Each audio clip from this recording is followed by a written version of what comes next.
Salam kerahiman. Hari ini 25 Oktober. Kita akan baca dari nomor 1447. Kita mulai ya. Dalam nama Bapa dan Putra dan Roh Kudus. Amin. Oh, betapa menyakitkan hatiku bahwa banyak jiwa sedemikian jarang menyatukan diri denganku dalam komuni kudus. Aku menantikan jiwa-jiwa itu, tetapi mereka acuh tak acuh terhadap aku. Aku mengasihi mereka dengan mesra dan tulus, tetapi mereka tidak percaya kepadaku. Aku ingin melimpahkan rahmatku kepada mereka, tetapi mereka tidak mau menerimanya. Mereka memperlakukan aku sebagai barang mati, padahal hatiku penuh dengan kasih dan kerahiman. Agar engkau dapat mengetahui sekurang-kurangnya sebagian dari penderitaanku, bayangkanlah ibu yang paling penuh kasih, ia sangat mengasihi anak-anaknya, tetapi anak-anak itu mencampakkan kasihnya. Bayangkan kepedihan hatinya, tidak seorang pun mampu menghibur dia. Itulah gambaran dan lukisan samar mengenai kasihku. Itu semua yang Yesus katakan ya. Kalau baca diary Faustina tulisannya bold, tulisannya dengan huruf tebal, itu artinya kata Yesus. Yesus berkata. Di situ dikatakan, oh betapa menyakitkan hatiku bahwa banyak jiwa sedemikian jarang menyatukan diri denganku dalam komuni kudus.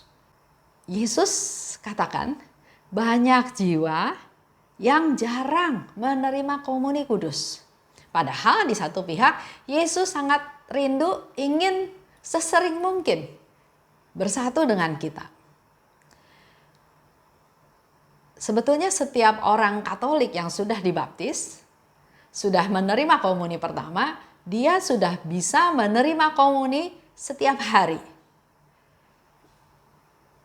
Kalau saya sekarang, seumur saya, kita kan aktivitas juga sudah berkurang, ya. Bangun juga biasanya lebih pagi. Tapi masih ada aja yang orang lebih banyak mengisi waktunya dengan bangun siang, santai-santai. Padahal di setiap paroki ada misa pagi biasanya, atau misa sore ya, atau ada misa harian. Nah, kalau kita mau ketemu Tuhan, kita sebetulnya bisa menyediakan waktu untuk bertemu dengan Tuhan dalam perayaan Ekaristi. Kalau misa harian kan pendek, paling setengah jam ya. Tapi kalau saya tanya beberapa teman, mereka lebih pilih 1 minggu sekali aja udah cukup. Bahkan ada juga yang maunya ke gereja, tapi karena hujan jadi nggak jadi. Karena yang jemput nggak jadi jemput, jadi nggak jadi. Karena nggak ada teman ke gereja, jadi nggak jadi. Aduh, alangkah sayangnya. Sekarang baru lebih terasa. Setelah masa COVID ini, baru terasa betapa dulu sebelum masa COVID kita sangat leluasa untuk pergi ke perayaan Ekaristi. Untuk menerima komuni, untuk misa pagi, untuk dengerin firman, untuk adorasi, untuk jalan salib, untuk banyak hal. Sekarang dengan adanya corona, COVID, keinginan untuk pergi aja udah gak ada. Nah, saya nggak tahu teman-teman yang lain yang sebetulnya saya pernah bilang juga sama teman saya ya, seumuran ya, udah pensiun, seumuran, bangun lebih pagi, pergi ke gereja, cuma setengah jam kok, merasakan kehadiran Tuhan ya. Tapi tetap aja, enggak, saya di rumah harus bebersih, saya di rumah harus masak. Banyak aja ada alasannya ya. Sehingga di sini mungkin Yesus berkata sebetulnya mereka punya kesempatan untuk menerima komuni kudus, untuk datang ke perayaan Ekaristi. Tapi alasan-alasan duniawi yang masih terus ada. Yang membuat mereka jadi jarang menerima komuni. Mereka tidak tahu tentang mulianya sakramen Ekaristi. menerima tubuh dan darah Kristus. Memang betul, kalau kita enggak menghayati, kalau kita enggak tahu, rutinitas aja, dapat hosti, kenyang juga enggak, rasanya juga enggak ada ya. Tapi kita harus tahu dulu kenapa ada perayaan Ekaristi. Perayaan Ekaristi itu adalah perayaan syukur, di mana Yesus mempersembahkan tubuhnya, darahnya, keseluruhannya untuk menyelamatkan kita. Dan dia memberikan kekuatan untuk kita semua, untuk melangkah dalam hidup kita sehari-hari melalui komuni kudus. Jadi luar biasa sebetulnya ya, rahmat yang kita terima. Tapi karena mereka nggak tahu, mereka datang juga asal-asalan, ya mumpung bangun pagi, karena nggak hujan, karena dijemput teman, karena sekalian mau pergi ke tempat tertentu di mana janjiannya ketemunya di gereja, maka dia baru pergi ke perayaan Ekaristi. Ada lagi satu cerita ya, dulu ada seorang bapak yang selalu mengantar anaknya ke sekolah. Nah, karena harus sekolah pagi, di mana sekolahnya juga bersebelahan dengan gereja, maka setiap pagi dia setelah mengantar anaknya sekolah, dia ke gereja. Bertahun-tahun. Tapi setelah anaknya lulus, nggak sekolah di situ lagi,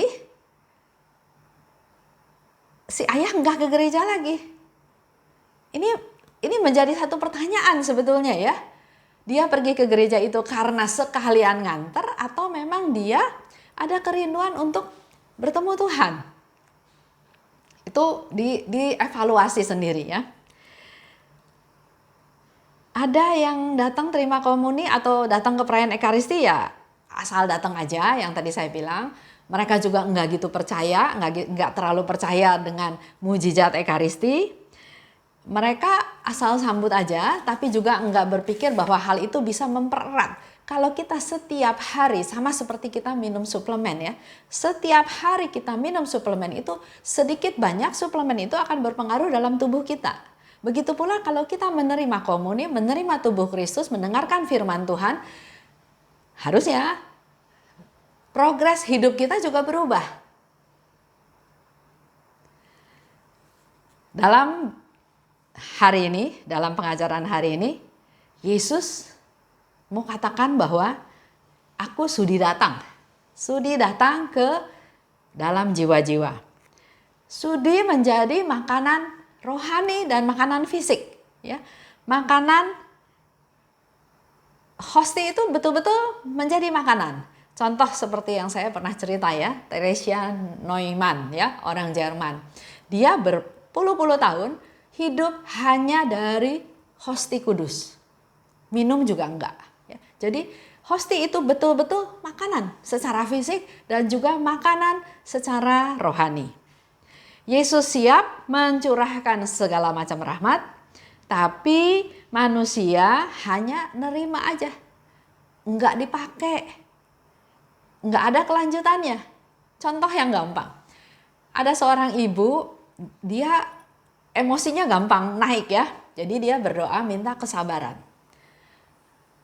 Tuhan kasih kesabaran.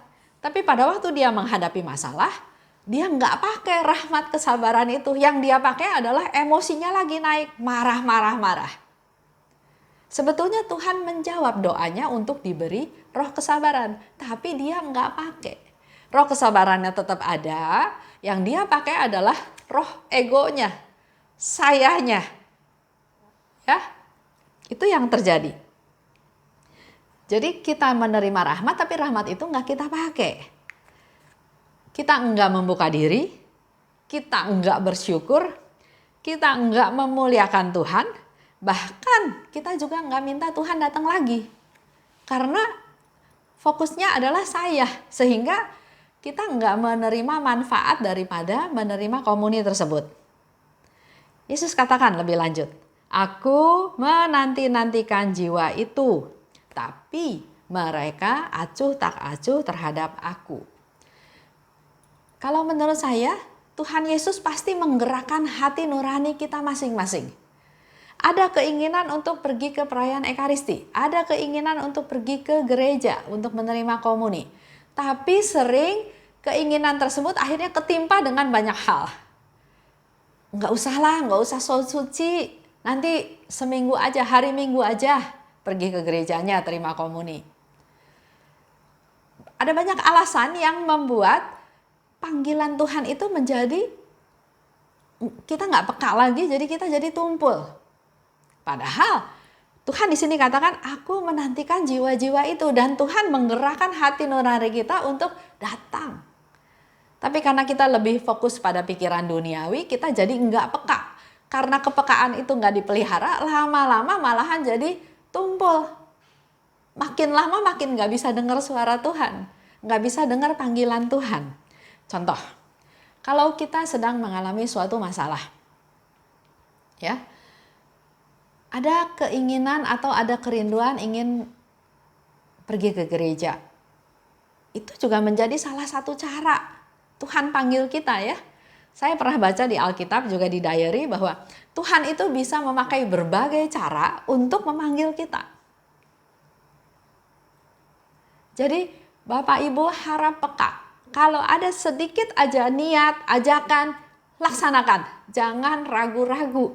Karena ketemu Tuhan itu nggak ada sesuatu yang jelek, pasti baik. Tuhan itu penyelamat kita, sumber rahmat, sumber pengampunan, Tuhan yang maha kuasa, Tuhan yang tahu segalanya, Tuhan yang lebih besar dari segalanya.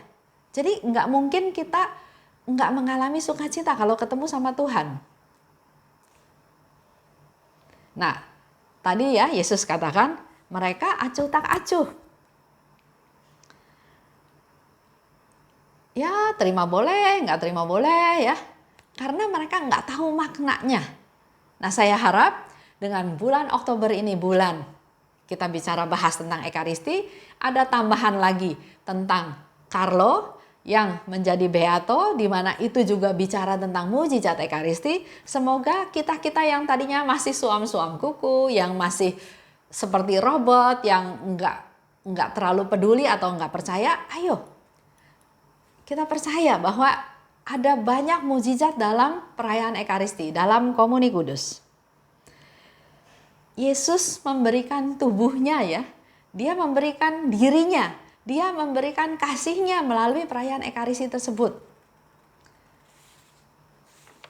Dikatakan oleh Yesus, aku mengasihi mereka dengan mesra dan tulus, tapi mereka tidak percaya kepadaku.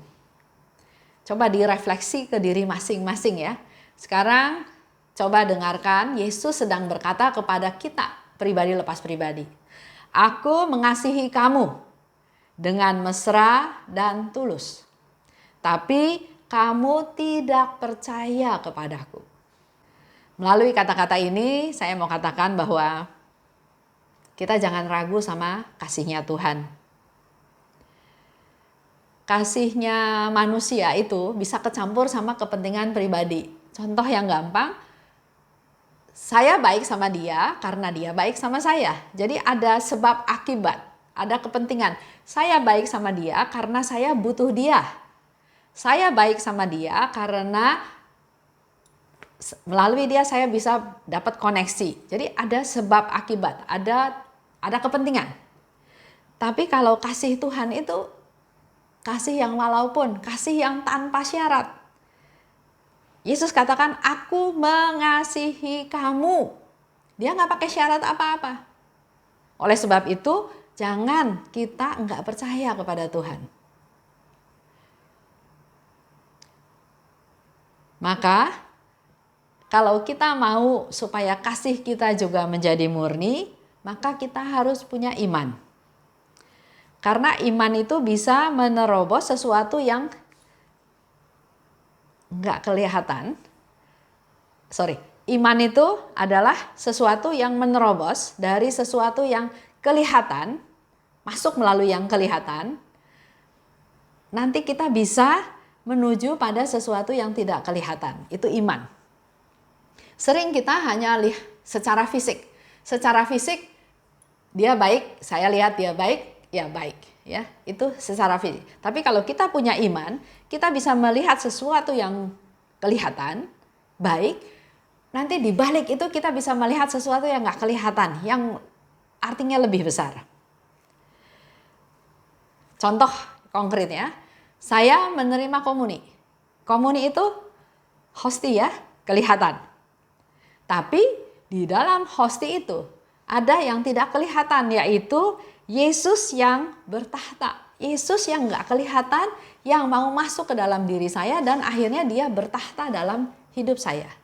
Jadi kalau kita punya iman, kita melihat sesuatu dari yang kelihatan, hosti, masuk ke sesuatu yang tidak kelihatan, yaitu Yesus yang kita sambut bertahta dalam diri kita. Yesus katakan lagi, aku ingin melimpahkan rahmatku pada mereka, tapi mereka tidak mau menerimanya. Ini Yesus yang bilang ya, Yesus mau memberikan rahmat, tapi mereka nggak mau terima rahmat tersebut. Contoh, relasi suami istri. Ribut terus ya, sudah menikah lebih dari 20 tahun. Si istri punya pendapat yang menurut dia benar, si suami juga punya pendapat yang menurut dia benar. Jadi pernikahan selama 20 tahun lebih itu enggak mendapat titik temu, malahan makin renggang. Karena masing-masing bertahan di pendapatnya sendiri yang merasa benar. Kalau kita balik lagi ke janji pernikahan, dua menjadi satu. Mencintai, menghormati dalam untung dan malang, dalam sehat dan sakit. Saling mengasihi, saling menghargai, saling mengampuni, saling menolong. Nah, Tuhan mau memberikan rahmat kepada dua orang ini dengan memberikan rahmat kesabaran. Si istri diberi rahmat kesabaran supaya dia melihat suaminya yang begini, dia pakai rahmat kesabaran itu untuk nahan diri, untuk nggak berantem, untuk belajar menerima. Mungkin si suami juga dikasih rahmat sama Tuhan untuk bisa melihat si istri itu memang ya bisanya segitu, menerima apa adanya. Jadi enggak berharap istri itu harus seperti apa yang dia pikirkan. Jadi Tuhan menghendaki kita bersatu. Pasti dia juga memberikan rahmat-rahmat tersebut. Cuma kembali lagi yang Yesus katakan, aku memberikan banyak rahmat, tapi mereka nggak mau terima. Saya kasih rahmat kesabaran, nggak bisa Tuhan. Saya betul, dia salah. Dia yang harus minta maaf sama saya. Jadi rahmat kesabaran yang Tuhan kasih nggak dipakai. Atau diberi rahmat untuk bisa menerima apa adanya. Menyangkal diri, nggak bisa Tuhan. Saya mau istri saya bisa ini. Rahmatnya nggak dipakai. Jadi Tuhan memberikan banyak rahmat, tapi rahmatnya nggak dipakai sehingga yang terjadi bukan persatuan, tapi adalah perpecahan. Lanjut ya. Di situ Yesus katakan lagi, agar engkau dapat mengetahui sekurang-kurangnya sebagian penderitaanku. Bayangkanlah ibu yang penuh kasih, ia sangat mengasihi anak-anaknya, tapi anak-anak itu mencampakkan kasihnya. Bayangkan kepedihan hatinya. Jadi Yesus sekarang memberikan satu contoh yang konkret betapa dia sebetulnya menderita, betapa dia sebetulnya sedih karena sikap kita yang masa bodoh, yang acuh tak acuh, yang gak mau terima rahmatnya. Yesus memberikan contoh seorang ibu yang sangat mengasihi anaknya. Anaknya belum pulang, baru kasih kabar seminggu kemudian mau pulang, dia udah siap-siap di rumahnya beli makanan, siap masakan yang disukai oleh anaknya. Suasana hatinya sukacita karena dia mau menyambut anaknya datang, anaknya pulang. Kebutuhan dia, keperluan dia abaikan karena dia fokus, dia mau menyenangkan anaknya. Tapi waktu anaknya pulang, anaknya datang, boro-boro lihat makanan yang disiapin mamahnya. Cuma nengok sebentar, mah apa kabar, sehat? Ya udah, saya harus pergi lagi. Saya nggak nginep di rumah, saya nginepnya di hotel. Karena perusahaan menyediakan saya hotel bintang 5. Saya harus bergaul dengan orang-orang yang setara dengan saya. Ini bisnis. Mamanya kan pasti kecewa. Dia sudah mempersiapkan diri sedemikian rupa. Dia sudah memasak apa yang disukai anaknya. Menyiapkan apa-apa yang disukai anaknya. Tapi anaknya hanya, hey, sebentar, terus sudah gitu hilang. Nah, ini yang Yesus katakan. Bayangkan, pasti mamanya sedih. Saya pernah dengar satu negarawan ya, satu orang terkenal di Indonesia juga. Dia bilang dia punya anak banyak. Anaknya pintar-pintar semua, hebat-hebat semua. Dia bangga karena ternyata dia bisa punya turunan yang hebat, yang pintar-pintar, dan mereka kaya, mereka mampu semuanya. Dia sebagai orang tua dia merasa berhasil karena anaknya mandiri, sukses, terkenal. Tapi setelah istrinya meninggal, dia baru merasakan hidup dia itu sebetulnya sendiri, kesepian. Enggak seperti yang dia bayangkan suatu keluarga yang bahagia, karena setelah istrinya meninggal, dia baru kerasa bahwa dia ini nggak punya siapa-siapa. Memang dia punya anak banyak, tapi anaknya sibuk dengan kesibukannya masing-masing, dengan keluarganya masing-masing, dengan anaknya masing-masing, dengan aktivitasnya masing-masing. Nengok dia aja udah nggak ada waktu. Ini juga sama ya, satu perumpamaan di mana dia katakan, saya gagal jadi orang tua. Karena ternyata saya di masa tua saya yang saya alami adalah seperti ini. Kesepian. Punya uang banyak juga nggak ada gunanya. Punya anak banyak juga nggak kerasa punya anak karena semua sibuk masing-masing. Nah begitu pula kita balik dengan ceritanya Yesus dalam perayaan Ekaristi, dalam Komuni Kudus. Dia sangat menantikan kita datang.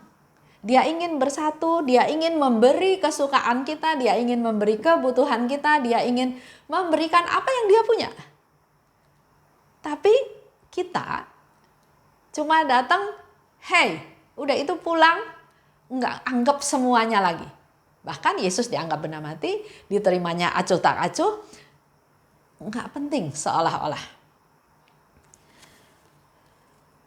Lanjut ya.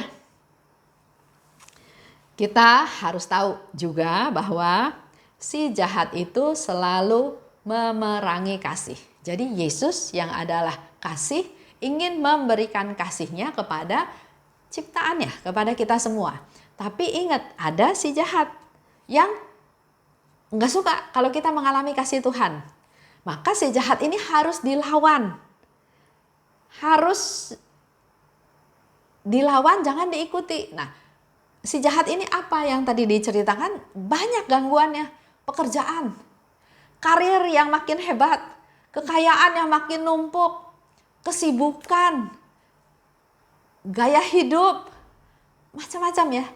Tanpa kita sadari kita sudah masuk ke dalam godaan-godaan tersebut. Sederhana aja, si jahat itu bisa masuk ke sikap kita yang acuh tak acuh. Sikap kita yang sibuk sama urusan lain. Sehingga kasih yang Tuhan berikan kepada kita itu enggak berkembang. Kalau kita sibuk bisnis, karir, pangkat ya, yang terjadi adalah persaingan, rebutan kursi. Otomatis ada hal-hal yang mungkin secara tidak halal atau tidak wajar dilakukan karena mau rebut itu. Jadi bukan cinta yang berkembang, tapi yang berkembang adalah permusuhan.